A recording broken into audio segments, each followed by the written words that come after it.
था श्रीमद् भगवद गीता में ये मेंशन है कि कृष्ण बोलते हैं कि कुछ भी हो जाए मेरे भक्तों का पतन नहीं होता, और अगर किसी ने थोड़ा सा भी भक्ति किया है तो उसको उसका फल मिलेगा ही। जैसे कि अजामिल के चरित्र में मैं ऑलरेडी बता चुकी हूँ इसके बारे में।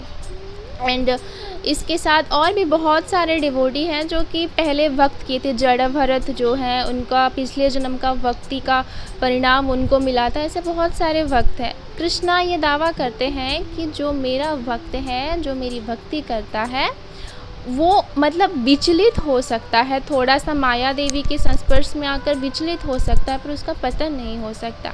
जैसे कि हम लोग इसी मटेरियल वर्ल्ड में हैं तो एक चीज़ हमारे दिमाग में हमेशा आती है कि वो सामने वाला इंसान जो है वो बहुत बुरा काम कर रहा है, वो हर तरीके से गलत कर रहा है, पर वो इतनी खुश कैसे है। एंड अगर वो खुश है तो इसके पीछे रीज़न क्या है। एंड हम सही है या फिर जो भी है, या फिर सामने वाला इंसान सही है तो उसके साथ क्यों गलत होता है। एंड हो रहा है, अगर होता है तो हमने बहुत सारे सेशन भी इसका अटेंड किया है, लिया है, दिया है कि अच्छे लोगों के साथ बुरा क्यों होता है, बुरे लोगों के साथ अच्छा क्यों होता है। ये लॉ ऑफ कर्मास में आ जाती है। हमने प्रीवियस जन्म में क्या किया है एंड अभी क्या कर रहे हैं, वो दोनों मिक्स होके हमें इस वक्त मिलती है। जैसे कि नॉर्मली बहुत सी माता जीस होते हैं, बहुत से प्रभु जीस होते हैं, टेंपल में ऑथोरिटी को जब कंप्लेन करते हैं कि किसी सीनियर डिवोटी के खिलाफ कुछ भी, एंड सच में अगर सामने वाला गलत भी होता है तो अगर उस वक्त एक्शन नहीं लिया जाता है तो हमको ये लगता है कि हम देख रहे हैं सामने वाला इतना गलत कर रहा है बट स्टिल उसके साथ सब कुछ सही हो रहा है। ये हमारी कंप्लेन होती है, पर हमें इसकी सच्चाई नहीं पता है कि क्या हो रहा है एग्जैक्टली। जो सामने वाला इंसान है जो गलत कर रहा है फिर भी उसके साथ सही हो रहा है, उसके साथ उसका प्रीवियस कर्मा है। अपने पिछले जन्म में उसने इतना सब कुछ अच्छा काम किया है, भक्ति किया है, पुण्य किया है, जो कि अभी उसको उसका भोग कर रहा है। एंड वो तब तक भोग करेगा जब तक उसकी भक्ति, उसकी पुण्य जो भी उसने अर्जित किया है वो क्षय नहीं हो जाता, जब तक कंप्लीट नहीं हो जाता। क्षय तो नहीं होता, कंप्लीट नहीं हो जाता। एंड उसके बाद अभी जो वो बुरा कर रहा है या फिर करवा रहा है उसका फल उसको मिलेगा। ऐसा नहीं कि बहुत से लोग आते हैं बोलते हैं कि माता जी सामने तो ऑथोरिटी को कंप्लेन किया, माता जी सामने तो सब कुछ कर दिया, पर कुछ एक्शन नहीं लिया जा रहा, कुछ नहीं हो रहा है। तो हाँ, ये नॉर्मली हम लोगों को, हम जैसे लोगों को बिलीव करना, हम एक्सेप्ट करना बहुत मुश्किल होता है कि अरे यार कितना गलत कर रहा है इंसान, हर तरीके से गलत कर रहा है पर स्टिल सब कुछ सही हो रहा है, हम गलत हो जा रहे हैं। ये नॉर्मली एक्सेप्ट करना मुश्किल है, आई नो, पर हाँ इसमें कर्मा शामिल होती है। एंड जो भी हो, प्रभुपाद जी अपने बुक्स में बताते हैं एंड कृष्ण भी बताते हैं कि कोई कितना भी बुरा काम करे, कुछ भी करे, पर अगर वो हरि नाम कर रहा है, 4 रेगुलेटरी प्रिंसिपल को फॉलो कर रहा है तो हम उसको साधु कह सकते हैं, भक्त उसको कह सकते हैं, पर हम उसको शुद्ध भक्त नहीं कह सकते। वो अधिकारी है, भगवान के नाम लेने के वो अधिकारी है, पर वो जो 3 लेवल जो होता है कनिष्ठ अधिकारी है, तो वो कनिष्ठ अधिकारी जो होते हैं वो बहुत से मिस्टेक्स करते हैं। एंड आई थिंक हम सभी यहाँ पे कनिष्ठ अधिकारी हैं।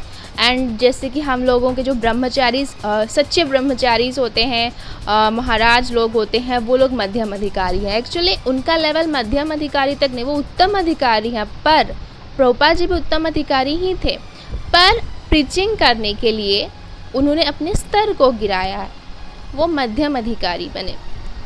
तो इसमें जैसे कि कृष्ण एक और बात बोलते हैं कि अगर कोई चैंटिंग कर रहा है, कोई भक्ति कर रहा है, प्रॉपरली सारे नियमों को फॉलो कर रहा है, तो उसको अपनी इम्प्रूवमेंट के लिए कुछ और करने की ज़रूरत नहीं होती। पर्सनालिटी डेवलपमेंट क्लास करने की, कोई वर्कशॉप अटेंड करने के, या फिर कुछ और एक्स्ट्रा प्रयास, मेडिटेशन वगैरह बहुत टाइप के होते हैं, वो करने की ज़रूरत नहीं होती।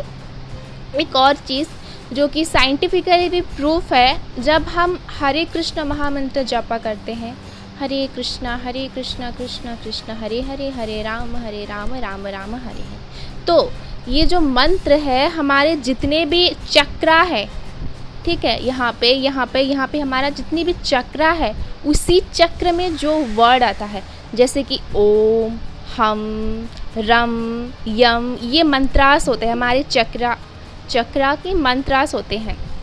और ये जब हम चैंटिंग करते हैं तो हमारा जो चक्रा है ऑटोमेटिकली हील हो जाती है, ऑटोमेटिकली हील हो जाएगी। तो हमें और ज़्यादा चक्रा पे काम करने की या फिर मेडिटेट करने की ये सब की ज़रूरत नहीं होगी। वो नाम से ही हम लोग हो जाते हैं, स्टेबल हो जाते हैं। पर ऐसा नहीं है कि हमने आज माला किया कल छोड़ दिया, ऐसा नहीं, उसको कंटिन्यूसली चैंटिंग करना चाहिए।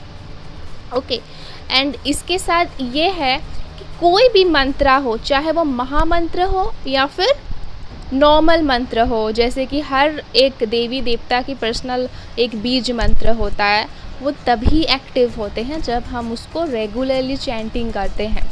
एंड हमारा जो महामंत्र है वो सारे बीज मंत्र का मिक्सचर है, ठीक है। जितने सारे देवी देवताओं के बीज मंत्र है दुनिया में, जितनी सारी स्तुतिस है, जो भी है, सबको मिलाकर और यूनिवर्स को मतलब सब कुछ करके इसको क्या किया गया है, महामंत्र। इसीलिए तो एक ही मंत्र है जिसको हम महामंत्र बोलते हैं। जब हम वो चैंटिंग करते हैं तो हमें कुछ किसी और चीज़ की ज़रूरत नहीं होती है। पर हाँ, अभी हम सोच रहे हैं, हमारे दिमाग में ये आ रहा होगा, हम तो चैंटिंग कितने सालों से कर रहे हैं, मैं खुद 17 ईयर हो गया, हम बहुत सालों से चैंटिंग करते हैं, क्या हम सारी इंद्रियों से पूरी तरह से हम मुक्त पा चुके हैं, या फिर हमें कुछ फ़र्क नहीं पड़ता, कुछ क्या हो रहा है फ़र्क नहीं पड़ता क्या?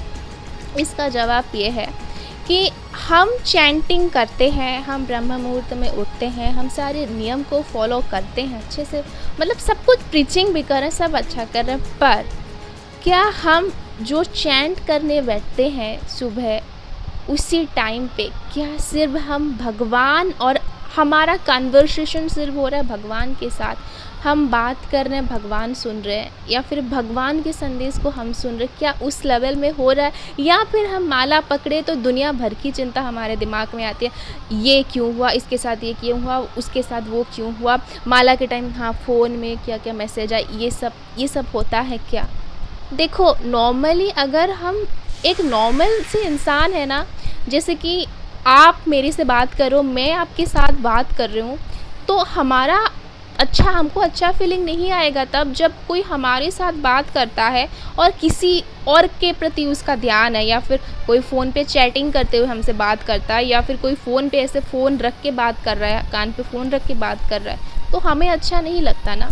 तो उसी प्रकार भगवान को भी अच्छा नहीं लगता जब हम चैंटिंग करने बैठते हैं और अपने दिमाग को पूरी दुनिया में लगाते हैं। हाँ, जैसे कि श्रीमद् भगवद गीता में अर्जुन भी ये बोलते हैं कि हमारा जो मन है वो बहुत चंचल है, ये पॉसिबल नहीं है एग्जैक्टली मतलब अकॉर्डिंग क्या बोलूँ, उसको पूरी तरह से कंट्रोल कर लेना पॉसिबल नहीं है इतनी जल्दी। पर वो प्रैक्टिस से, रेगुलर प्रैक्टिस, वो भी सही टाइम पे, इसीलिए तो 4 to 6 का टाइम बोला गया है किसी को भी महामंत्र जप करने का हुआ, या फिर इसीलिए हमेशा काउंसलर लोग बोलते हैं कि 7 बजे से पहले अपना जो मॉर्निंग जपा है उसको एटलीस्ट कंप्लीट कर दीजिए। क्योंकि जब हम सुबह जपा कंप्लीट कर देते हैं ना, हमारा जो पहला दिन का बातचीत, पहला शुरुआत किसके साथ होता है? भगवान के साथ होता है। एंड अगर हम अपने दिन की शुरुआत ऐसे करें, भगवान के साथ बात करके करते हैं, तो फिर दिन में हम किसी के साथ भी बात करें, हमारी कन्वर्सेशन में वो मिठास होगी, हमसे कोई गलती नहीं होगी, भगवान हमें प्रोटेक्ट करेंगे। पर हम ऐसा नहीं कर पाते हैं, हमारे दिमाग में आता रहता है। मैं भी नहीं बोल रही हूँ कि मैं जब 16 माला जपा करने बैठती हूँ मेरे दिमाग में कुछ नहीं आता, ऐसा नहीं है। हाँ, मैं भी अभी ट्राई ही कर रही हूँ कि ना आए दिमाग में कुछ भी, सिर्फ कृष्णा और मैं, हम दोनों की बात हो। वो जो हम जपा करते हैं ना, वो हमारा बहुत स्पेशल टाइम होता है। जब किसी के साथ हम अपॉइंटमेंट लेते हैं, किसी बड़े इंसान के साथ, तो हम बहुत ही अच्छे से बैठ के बात करते हैं, पूरा मन लगा के कि हाँ मेरी इस बात का बुरा ना लग जाए, ये ना लग जाए। तो उसी प्रकार कृष्ण के साथ बात करने का भी बहुत सारे दशनाम अपराध इसीलिए बताया गया है, उसको इसीलिए डेली हमें पढ़ना चाहिए, ताकि हम जब जपा करते हैं हमसे कोई और अपराध ना हो। तो हाँ, जैसे कि हम बहुत सारे एग्जाम्पल्स है, भक्तमाल कथा में भी आती है, बहुत से भक्त हैं जो कि बहुत ही जल्दी भगवान को प्राप्त किए हैं। वो इसीलिए क्योंकि वो जितने टाइम भी भगवान को याद करते थे ना, उस वक्त उनकी तड़प सिर्फ भगवान के प्रति थी, किसी और के प्रति नहीं, दुनिया के प्रति नहीं, या फिर किसी चीज़ की टेंशन नहीं, वो सरेंडर करते हैं। एंड द्रौपदी मैया की बात अगर मैं बोलूँ, द्रौपदी के साथ, द्रौपदी के लिए भी भगवान श्री कृष्ण तभी आए थे जब वो कम्प्लीटली सरेंडर किए थे। द्रौपदी जब क्या किए थे, अपने ऐसे एक हाथ को ऐसे अपने वस्त्र को पकड़ने में और एक हाथ को ऊपर करके जब गोविंद गोविंद कह के बुला रहे थे, तब भगवान श्री कृष्ण नहीं आए थे। जब वो खुद के प्रयास कर रहे थे कि हाँ मैं कर सकती हूँ, मैं बचा सकती हूँ, खुद की इज्जत मैं बचा सकती हूँ, अपनी मान रक्षा मैं खुद कर सकती हूँ, जब उन पे खुद को कॉन्फिडेंट था ना, तब तक भगवान श्री कृष्ण नहीं आए थे। पर जब उम्मीद ही छोड़ दी, सबको बुलाया, पांडवों को बुलाया, सभी जितने भी वहाँ पे सभा में बैठे थे सबको बुलाया, कोई उनका नहीं मदद नहीं कर पाया। और वो समझ गए कि अभी मेरा जो मदद है सिर्फ गोविंद के अलावा कोई नहीं कर सकता। तब वो पूरी तरह से सरेंडर हो गए और दोनों हाथ ऊपर कर दिया, बोले कि हे गोविंद, अब तुम ही मुझे बचा सकते हो। तभी गोविंद आए थे, तभी कृष्ण आए थे। जब तक हम नॉर्मली अपने प्रयास को, मटेरियल वर्ल्ड को ऐसे पकड़ते हैं और कृष्ण को ऐसे पकड़ते हैं, दोनों हाथ में ऐसे, दो नाव में अगर हम पैर रखेंगे तो पॉसिबल नहीं है कि हम आगे जाएंगे। ऐसे इसको पकड़ेंगे तो फिर हम कैसे कृष्ण के साथ कैसे कनेक्शन बना पाएंगे। इसका मतलब ये नहीं कि हम कर्म ही करना छोड़ दें। श्रीमद् भगवद गीता में जैसा है, भक्ति मार्ग में कर्म हम कैसे कर सकते हैं, उसको हम फॉलो कर सकते हैं, वो हम कर सकते हैं, पर हम कर्म करें, पर कर्म के फलों की आशा हम ना करें, कर्म पे आसक्ति ना हो। किसी के साथ अगर हम बात भी कर रहे हैं तो फिर हमें इतनी ज़्यादा आसक्ति ना हो कि भगवान ना करे कुछ हो गया उसको, या फिर कन्वर्सेशन किसी वजह से बंद हो गया तो फिर हमारा दिमाग ही फिर जाए, मैं पागल हो गई, मुझे सुसाइड करना, ये नॉनसेंस फीलिंग्स ना आए दिमाग में।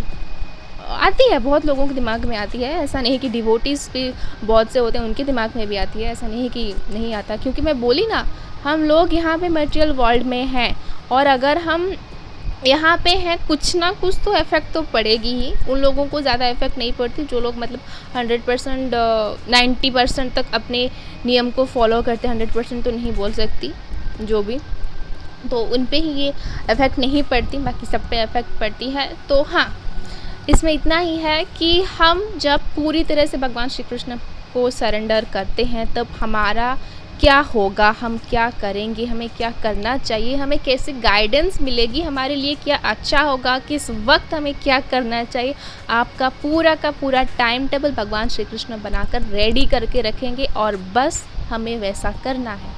इतनी सी बात।